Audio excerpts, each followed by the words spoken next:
안녕하세요. 믿었은 가족 여러분, 오늘도 하나님과 함께 하시면서 그 영원하신 하나님의 그 임재하신 가운데 정말 참 만족과 참 평안과 참 기쁨을 누리시면서 사시는 오늘 하루가 되길 기도합니다. 우리 사도신경 하심으로 9월 6일 수요일 새벽 예배를 시작하도록 하겠습니다. 전능하사 천지를 만드신 하나님 아버지를 내가 믿사오며 그 외아들 우리 주 예수 그리스도를 믿사오니 이는 성령으로 잉태하사 동정녀 마리아에게 나시고 본디오 빌라도에게 고난을 받으사 십자가에 못 박혀 죽으시고 장사한 지 사흘 만에 죽은 자 가운데서 다시 살아나시며 하늘에 오르사 전능하신 하나님 우편에 앉아 계시다가 저희로서 산 자와 죽은 자를 심판하러 오시리라. 성령을 믿사오며 거룩한 공회와 성도가 서로 교통하는 것과 죄를 사하여 주시는 것과 몸이 다시 사는 것과 영원히 사는 것을 믿사옵나이다. 아멘. 찬송가 455장 함께 찬양하시겠습니다. 주님의 마음을 본받는 자. 찬송가 455장 함께 찬양하시겠습니다. 주님의 마음을 본받는 자.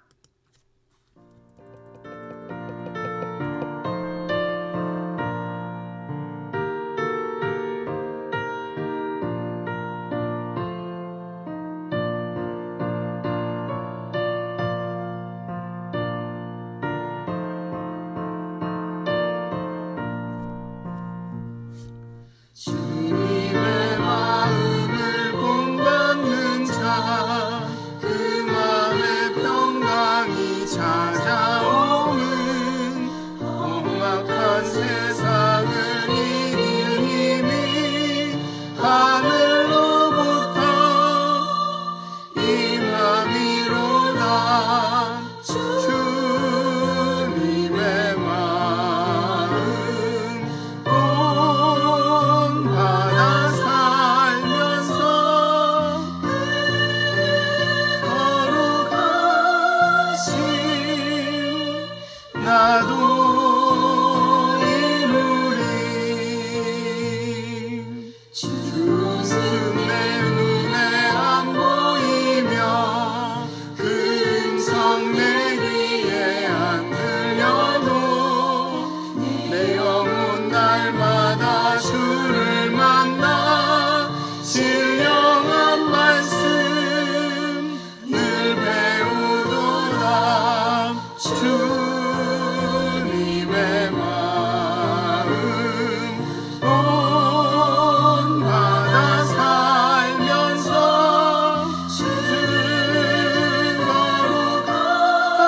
거룩하신 나도 이루리.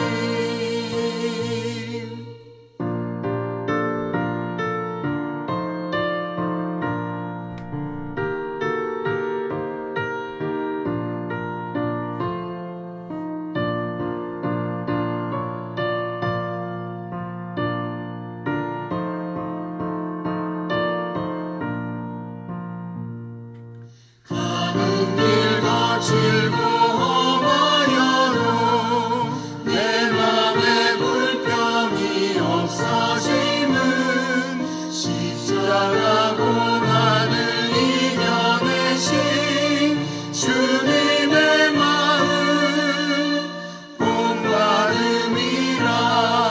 주님의 마음 본받아 살면서 주님의 그 거룩하신 나도 이루리. 주 예수 세상에 다시 오실 그날엔 무성도 변화하여 주님의 빛나는 그 영상을 다 함께 보며 주 찬양하리. 주님의 마음 본받아 살면서 주님의 그 거룩하신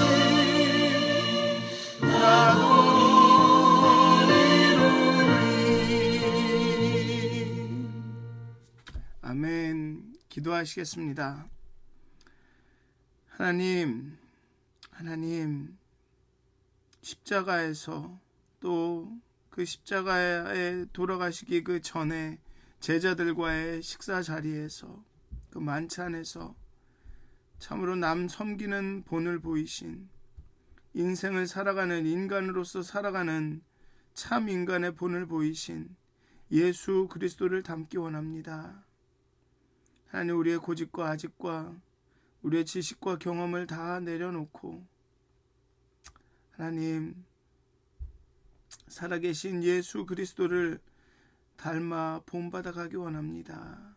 하나님, 우리에게 깨우침을 더하여 주시옵소서. 하나님, 우리를 깨우쳐 주시옵소서.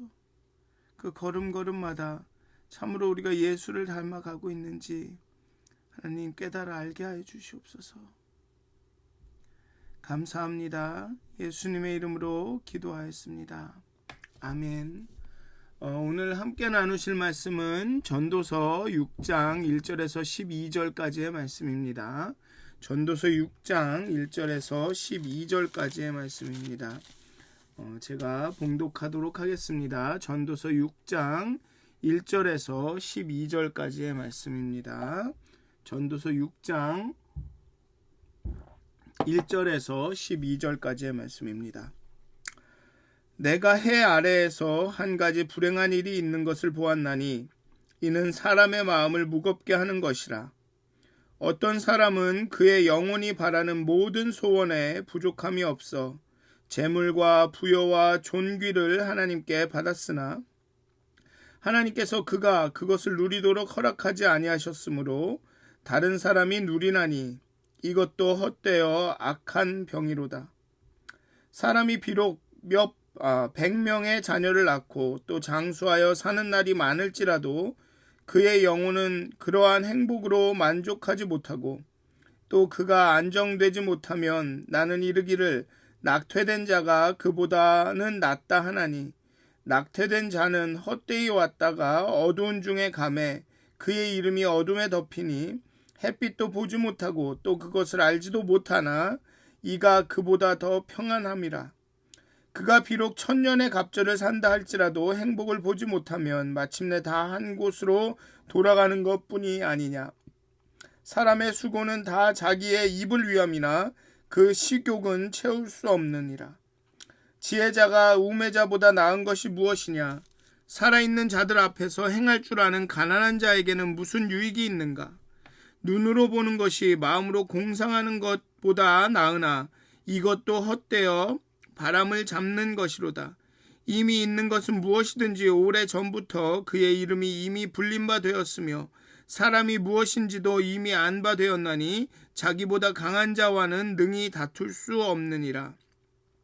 헛된 것을 더하게 하는 많은 일들이 있나니 그것들이 사람에게 무슨 유익이 있으랴. 헛된 생명의 모든 날을 그림자같이 보내는 일평생에 사람에게 무슨 낙인지를 누가 알며 그 후에 해 아래서 무슨 일이 있을 것을 누가 능히 그에게 구하리요. 아멘. 6장은 뿌린 대로 거둔다는 원리가, 즉 규범적 지혜의 그 원리가 적용될 수 없거나 그 원리로는 설명할 수 없는 예들을 쭉 나열합니다. 하나님의 복을 많이 받았으나 그 복을 충분히 누리지 못할 수도 있고, 사는 동안 온갖 축복을 받았으나 죽을 때 묻힐 무덤이 없는 경우도 있습니다. 아무리 오래 산다고 해도 영원히 살 수는 없습니다. 영원의 관점에서 보면 지혜자나 아둔한 자의 구분도 큰 의미를 지니지 못합니다. 4장 5장에서는 이 반성적인 지혜, 즉 뭐냐 하면 그 하나님이 그 시와 때를 정하시기 때문에 그 규범을 우리가 정확히 알 수도 없고 그 패턴을 예측할 수도 없는 그런 상황의 지혜, 그런 반성적인 지혜를 제시하기 위해서 1장에서 3장 그 전체를 필요했습니다. 그래서 1장과 3장을 통해서 하나님의 무한성과 영원성과 인간의 유한성을 대비하면서 말했죠. 그리고 이제 4장, 5장에 가서 하나님의 그 시와 때를 알 수도 없고 하나님이 정하신 그 규범과 패턴을 우리가 예측하고 따를 수 없기 때문에 정말 우리가 이 세상, 이 헛되고 순간적이고 찰나적인 이 세상을 사는 지혜는 그 규범을 알려고 하고 패턴을 알아서 그 패턴대로 미래를 예측하고 미래를 준비하는 게 지혜가 아니라 오직 하나님을 의지하고 하나님께 맡기고 그 영원하신 하나님과 교제하고 그 하나님과 붙어 있으려고 노력하고 그리고 이웃 형제와 함께 나누고 그러면서 오늘을 현재를 그 순간 자기에게 주신 그 선물을 누리고 기뻐하는 것이 지혜다라고 말했습니다. 이와 마찬가지로 이제 전도서는 후반부 7장부터 12장의 중심 주제, 그 중심 주제는 뭐냐면 죽음을 기억하라. 인간의 유한성을 그 극도로 보여주는 죽음이라는 주제를, 죽음을 기억하라는 그 중심 주제를 위해서 6장에서 다시 한번 중요한 전제들을 반복을 합니다. 즉 헤벨로서 순간적으로 존재했다가 사라지는 그 헛된 존재로서의 인간의 유한성을 강조합니다. 그리고 인과응보의 원리로서만은 설명이 될 수 없는 현실을 독자들에게 일깨워 주죠. 전도서의 또 한 가지 점은 그 중요한 점은 뭐냐면 현실을 봐라라는 겁니다. 현실을 꿈꾸지 마라. 전도서에 나오는 꿈은 그렇게 긍정적인 의미의 비전이나 이런 게 아닙니다. 꿈꾸지 마라. 몽상, 데이드리밍 하지 마라. 라는 겁니다. 현실을 봐라. 라는 그 주제가 있습니다. 어쨌든 부와 재물을 아쉬움 없이 가졌더라도 이 솔로몬처럼 부와 재물을 아쉬움 없이 가졌더라도 그것을 누릴 복이 없으면 허무한 일이요. 고통스러운 아픔이 됩니다. 그저 재물을 쌓아놓는데 은을 보아도 은이 충분하지 않고 부요함도 충분하지 않다고 여겼을 때, 그래서 그 은과 부요를 자신이 지금 소유하고 있는 그 은과 부요를 온전히 누리지 못할 때 아무리 많은 재물을 쌓아놓아도 그건 허무한 일이요 고통스러운 아픔이 된다는 거죠. 제가 제대로 기억하는지 모르겠는데 그 손안에 참새가 났다? 뭐 이런 아마 속담이 있던 것 같습니다. 어쨌든 소유가 내 존재를 풍요롭게 해주고 더 많은 사람이 진정한 인간됨을 누리게 하는 데 쓰임으로써 하나님의 자비와 긍휼의 통로가 되지 않으면 이게 내게 하나님이 주신 선물이구나. 이 순간이 그리고 내가 이렇게 노력하고 수고해서 하나님이 또 이렇게 역사하고 도와주셔서 내가 그 결과로 이 풍요를 누리는구나. 이 작은 것일지라도 이것을 내가 먹을 수 있구나. 이게 인간이구나. 인간은 참 유한하지만 하나님이 이렇게 선물을 주시면 그 유한한 가운데서도 이렇게 행복하고 만족하고 평안하게 살 수 있구나라고 누릴 수 없다면, 그렇게 하나님의 자비와 긍휼의 통로가 되지 않으면 소유도 풍요도 그냥 중립적으로 있는 것이 아니라 오히려 소유한 사람에게 아픔을 가져다 준다는 것이죠. 어제에도 나왔지만 노동자는 많이 먹든 적게 먹든 일하고 받은 그 삭스로 하루를 살면서 편하게 잘 수 있지만, 부자들은 이거 잃어버리면 어떡하지? 이거 사라지면 어떡하지? 그 걱정에 못 잔다는 거죠.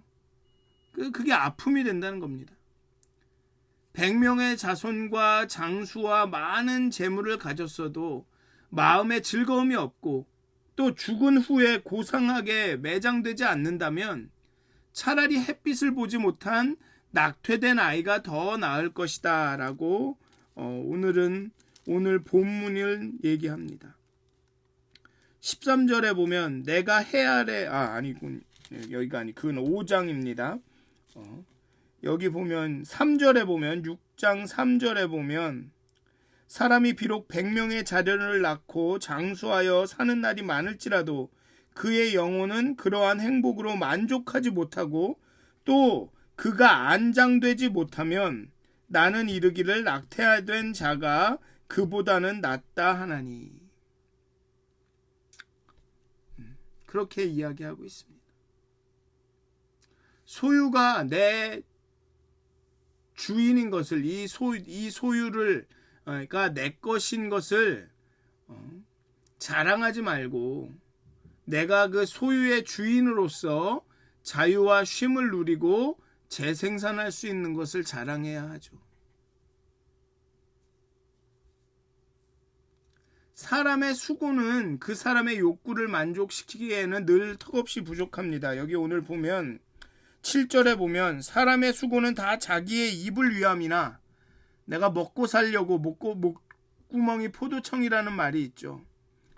그렇게 먹고 살려고 하는 일이긴 하지만 그것을 우리가 누리고 즐기지 못하면 즉 만족할 수가 없으면 그 식욕은 채울 수가 없느니라.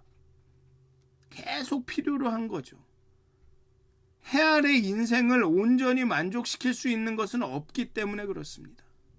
하나님 말고는 어제도 말씀드렸듯이 우리 안에 커다란 공허함이 있습니다. 빈 곳이 있습니다. 근데 그 빈 곳은 오직 하나님만으로 채울 수가 있는 겁니다.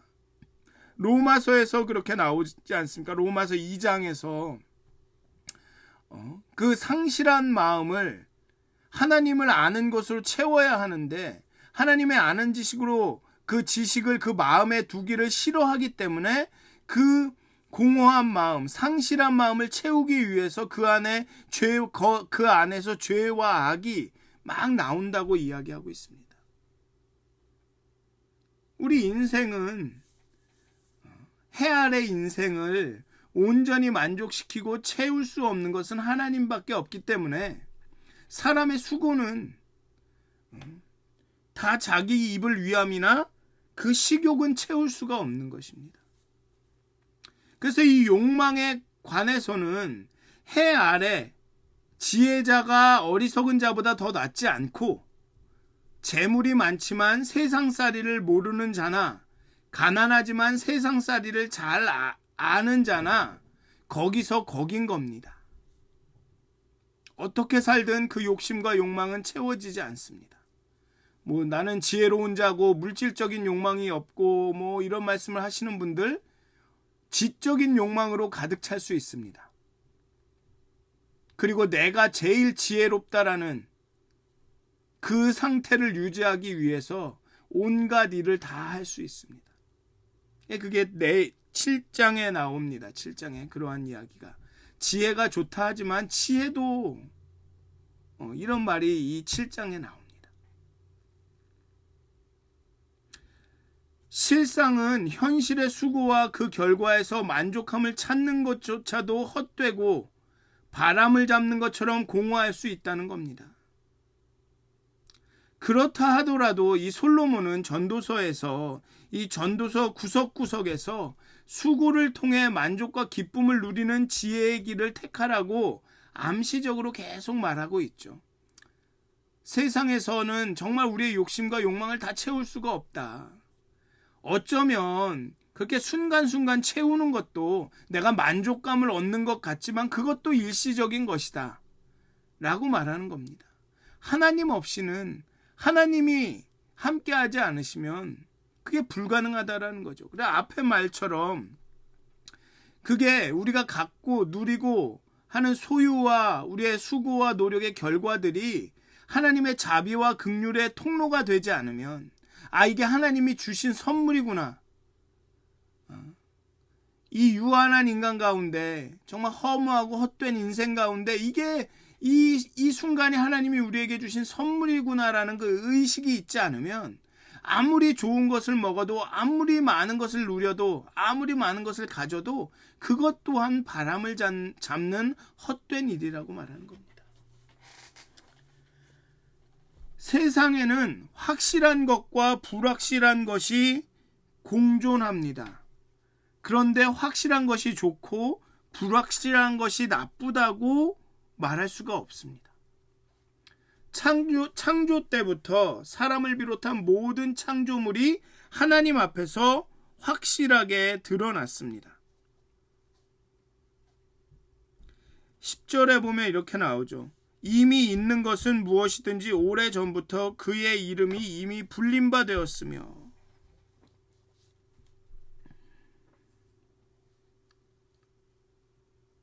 창조 때부터 사람을 비롯한 모든 창조물이 하나님 앞에서 확실히 드러났습니다. 다 이름이 불리고 다 알고 있고. 그러므로 피조물인 인간은 전능하신 창조주 하나님과 논쟁할 처지가 되지 못합니다. 자기보다 강한 자와 능히 다툴 수가 없습니다.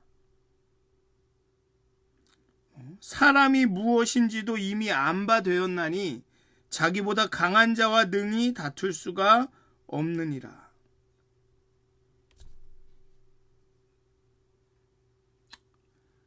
아무도 하나님과 맞설 수가 없죠. 따라서 우리가 섣불리 일의 결과와 의미를 말하는 것은 헛된 말만 더할 뿐이라는 겁니다. 이미 다 알고 있고 하나님도 다 알고 있고 이런 일들 가운데 이게 진리다, 내가 알고 있는 것이 오로 유일한 참이다.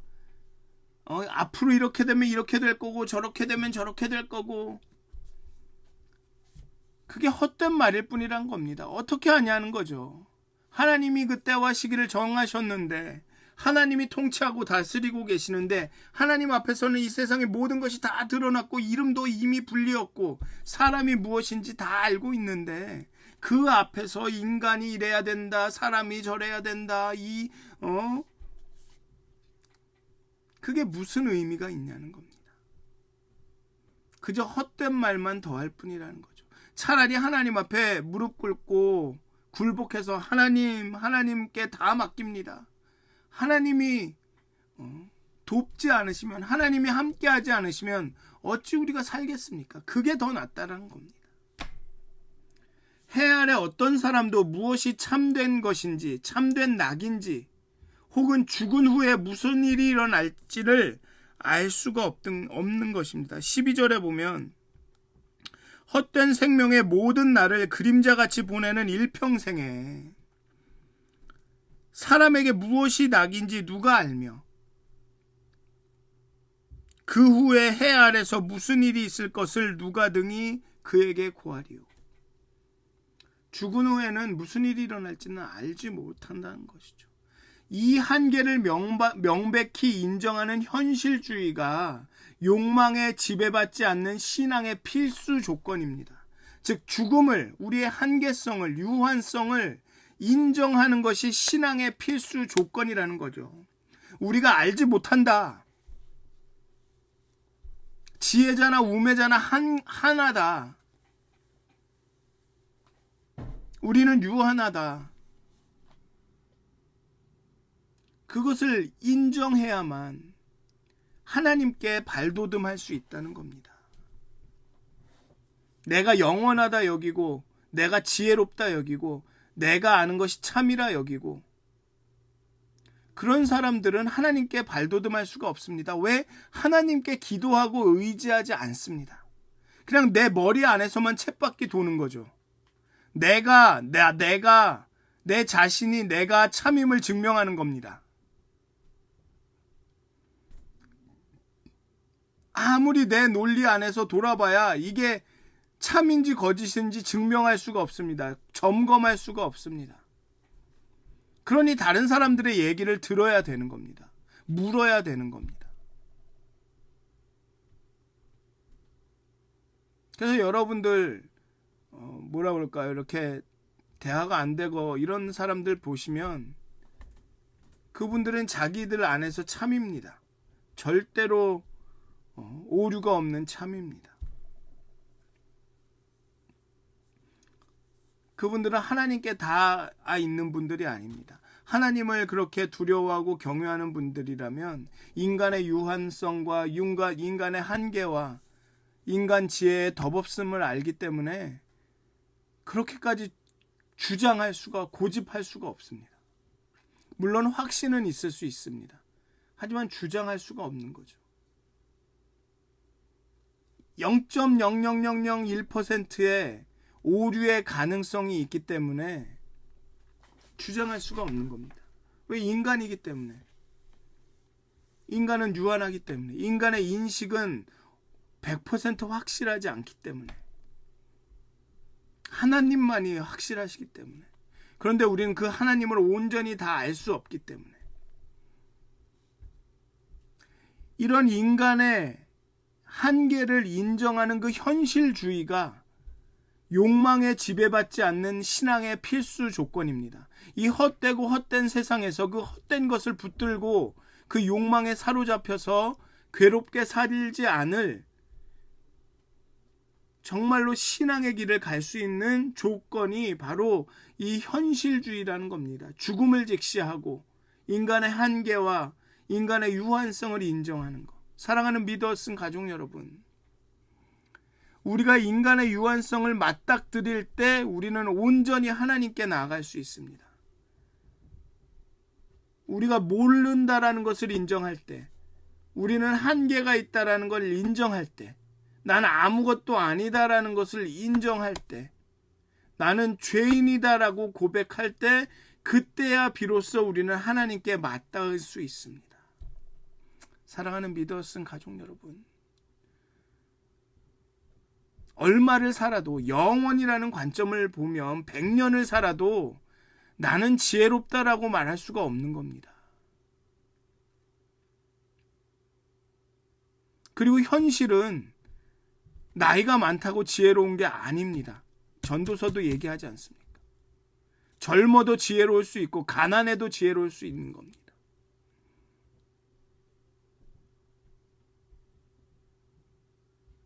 사랑하는 믿었은 가족 여러분, 인간의 유한성을 인정해야 합니다.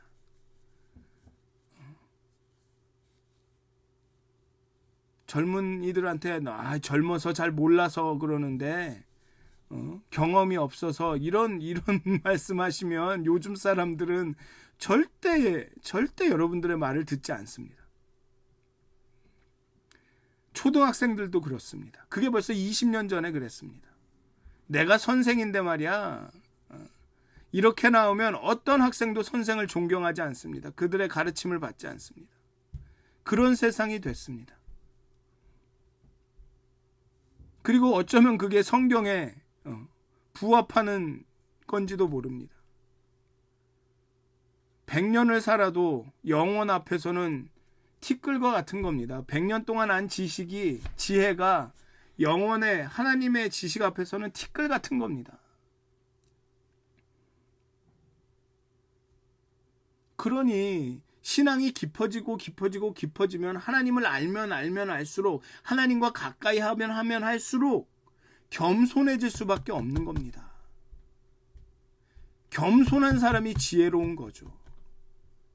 겸손이 지혜의 증거입니다. 경외가 지혜의 증거입니다. 그렇기 때문에 내가 하나님 앞에서 뭘 안다고 얘기하겠습니까?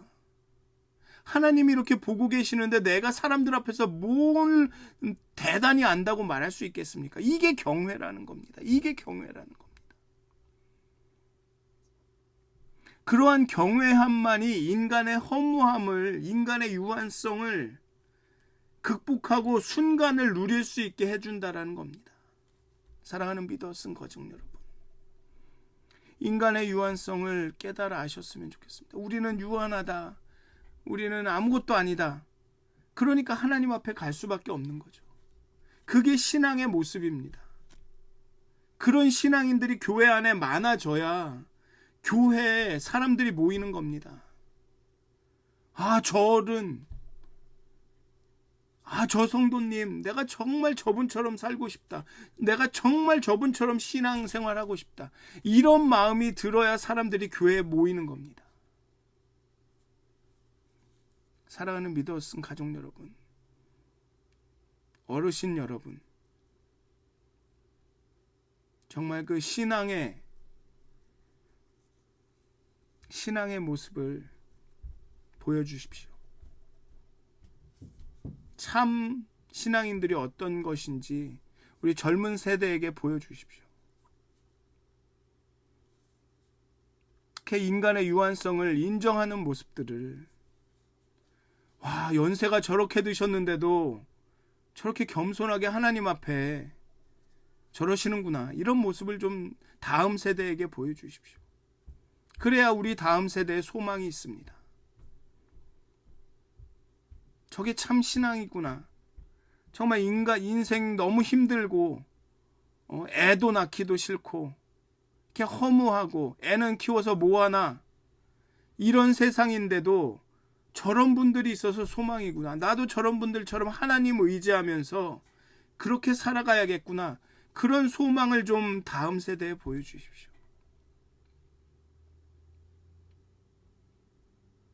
정말 우리 교회가 그렇게 하나님만을 믿고 하나님만을 따라가는 이 허무하고 헛된 세상 가운데 삶의 의미와 삶의 만족과 삶의 행복이 무엇인지를 보여주는 그런 교회가 되기를 간절히 소원하고 기도합니다. 기도하시겠습니다. 하나님,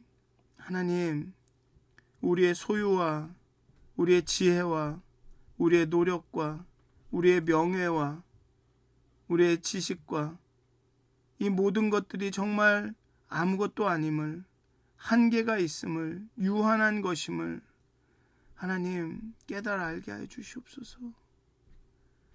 정말로 하나님 앞에서는, 그 인생 앞에서는, 그 하나님의 영원하심 앞에서는 우리가 아무것도 아님을, 강한 자와는 능히 다툴 수 없음을 깨달아 알게 하여 주시옵소서. 그저 하나님 앞에 굴복하고 엎드려 하나님의 그 도우심을 바라고 모든 것을 맡겨드리며 겸손하게 하나님을 경외하며 살 수 있도록 하나님이여 우리의 높아진 눈과 교만한 마음을 낮춰주시고 우리가 정말 하나님만을 바라보며 영원하신 하나님으로 인하여서 정말 하나님께서 우리에게 선물로 주신 이 순간을, 오늘을 누리며 즐기며 이렇게 겸손하게 살아갈 수 있도록 하나님 인도하여 주시옵소서. 우리 이끌어 주시옵소서. 우리 교회를 축복하여 주시옵소서. 감사합니다. 예수님의 이름으로 기도하였습니다. 아멘. 하늘에 계신 우리 아버지여, 이름이 거룩히 여김을 받으시오며 나라의 마옵시며 뜻이 하늘에서 이루어진 것 같이 땅에서도 이루어지이다. 오늘 우리에게 일용할 양식을 주시옵고 우리가 우리에게 죄 지은 자를 사하여 준 것 같이 우리의 죄를 사하여 주시옵고 우리를 시험에 들게 하지 마시옵고 다만 악에서 구하옵소서. 나라와 권세와 영광이 아버지께 영원히 있사옵나이다.